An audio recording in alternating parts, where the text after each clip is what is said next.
Students, Assalamu alaikum. This is biology class for grade 10 and we are doing chapter number 13 and the topic is sport and movement. In this chapter we have done about cartilage. Today we are going to study about the bones. आज हमने करना है कि bones क्या होती हैं. इससे पहले हम कार्टिलेज कर चुके हैं. ये एक बोन की डायग्राम है. इससे पहले मैं आपको कुछ कार्टिलेज की डायग्राम दिखाने चाहती हूँ. Types of cartilage these are cartilage of epiglottis, cartilage of larynx and cartilage of trachea. These are the different locations of cartilage. Now we will start about the bones. This is a structure.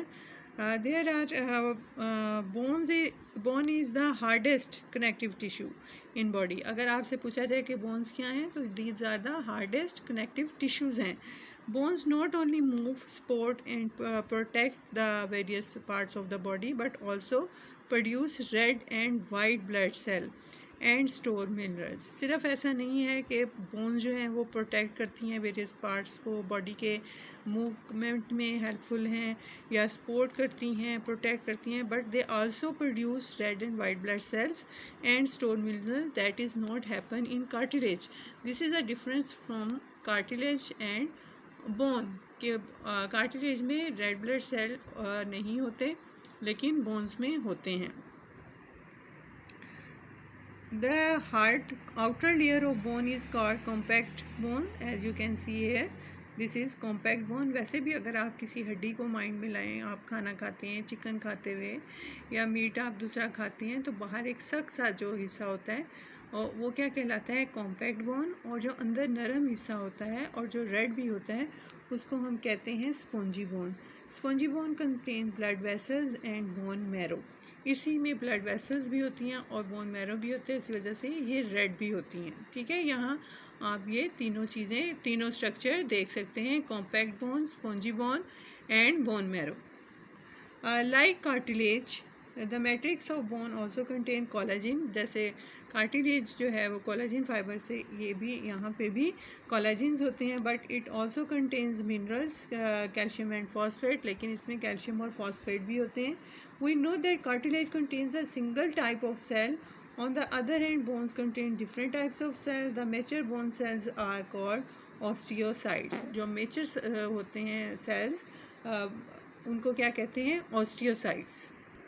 This is the internal structure of bone. This is bone matrix. Osteocytes in lacunae, जैसे हमने उसमें भी पढ़ा था, और canals containing blood vessels. ये इसका internal structure है bone का. Now we will do the components of human skeleton. Skeleton के स्ट्रक्चर से पहले आपने ये साइड बॉक्स ज़रूर पढ़ना है. This is full of information. आपको इससे पढ़ के काफ़ी इंफॉर्मेशन बनेगी. ये एक राइटर के बारे में है. उसने एनाटमी, यानी एनाटमी क्या होता है, इंटरनली प्लेसमेंट के अंदर से जो है बॉडी कैसी है, मसल्स कैसे हैं, वो इसने काफ़ी काम किया. इसने एंड्रीज वेसेलिस ने. तो आपने ये ज़रूर रीड करना है. Now we will start the components of human skeleton. The 206 bones in the adult human skeleton are organized into a longitudinal axis, that is axial axis, यानी जो लंबाई के रुख पे होता है, to which a perpendicular skeleton is attached, और उसके साथ एक perpendicular skeleton जो है वो attach है. अब ये कैसे है ये हम पढ़ेंगे वन बाय वन के axial skeleton में कौन सी बोन्स आती हैं और perpendicular skeleton में कौन सी बोन आती हैं. Now, first of all, we will study about the axial skeleton. Axial skeleton consists of the 80 bones in the head and trunk of body. It is composed of 5 parts. इसमें 5 parts आते हैं. Skull contains 22 bones, out of which 8 are cranial bones enclosing the brain, and 14 are facial bones जो बाहर की बाकी होती हैं. There are 6 middle ear ossicles. In ossicles, 3 in each ear. There is also hyoid bone in neck. Vertebral column contains 26 bone. Vertebrae जो हमारे छोटे छोटे, जिसे हम कहते हैं ना रीढ़ की हड्डी के मोहरे, वर्टिब्री क्या होते हैं, मोहरे. जिनसे छोटी छोटी हड्डियों से मिलके बने हुए होते हैं। आप इसको उस तरह भी देख सकते हैं कि आप चिकन खाते हैं तो उसमें गर्दन होती है, उसको आप तोड़ते हैं, उसके छोटे छोटे पीसीज होते हैं, उन्हें वर्टिब्री कहते हैं।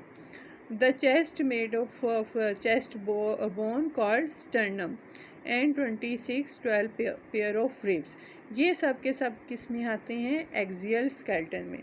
और एक्सियल स्केलेटन में सब ये आपने 5 पार्ट्स हैं उसके, ये याद करना। Then come the perpendicular skeleton. Perpendicular skeleton is composed of 126 bones. Pectoral shoulder की उसमें बोन्स आती हैं। गिर्डर is made up of 4 bones. Arms have 6 bones. Both hands have 54 bones. Pelvic girdle, hip bone आ जाती हैं इसमें, has bones. Legs have 6 bones. Both feet have 54 bones. तो अब perpendicular skeleton में कौन कौन सी चीज़ें हैं? Shoulder, arms, hands, then hip bone, और उसके बाद बोथ हैंड पेल्विक गिर्डल जिसे कहते हैं लेग्स की, फिर उसके बाद बोथ फीट्स की।